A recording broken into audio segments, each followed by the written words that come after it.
To Alpine Township and a deadly house explosion. 42-year-old Kenneth Miller is missing and presumed dead in the rubble of his own home on Beckenshire. We brought you live breaking news coverage on Daybreak this morning. Right now, 24-hour News 8's Joe LaFurgey live on the scene with new information on this blast. Joe? Yeah, Emily, first of all, I want to bring you into the scene and take a look at the house, and this will give you an idea of the challenge of finding that man's body, again, presumed to be in the basement of this home. Investigators think Kenneth Miller was in the basement when the home exploded. The force of the blast literally knocked the home off its foundation 2 or 3 inches.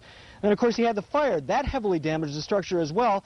And then all the water to fight the fire, that ended up in the basement. So throughout the morning, they've been pumping, well, an estimated 7,000 gallons of water out of that basement. But, again, it is still too dangerous to go inside. They can't just send crews in to look for him without putting them in harm's way, so they'll wait. This all began about 2 o'clock this morning. Heard the explosion, the house shook, rattles, and everything inside, and I came out and seen the smoke billowing from the house itself, so I called 911. Firefighters arrived to find the home engulfed in flames and Kenneth Miller's car in the garage.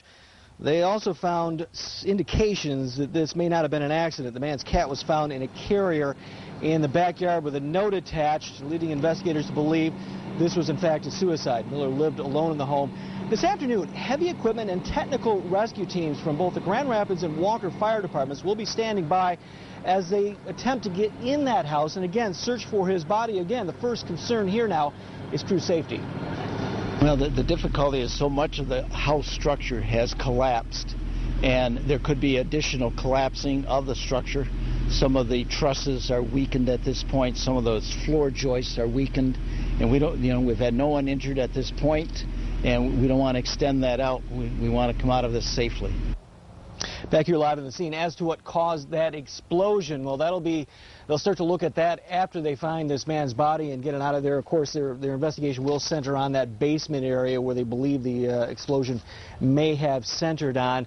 But again, that'll take a while. And Chief Christians tells me that the damage that you see is so heavy here that they may not be able to find what caused that blast that, again, damaged this house and presumably killed the man that lived here.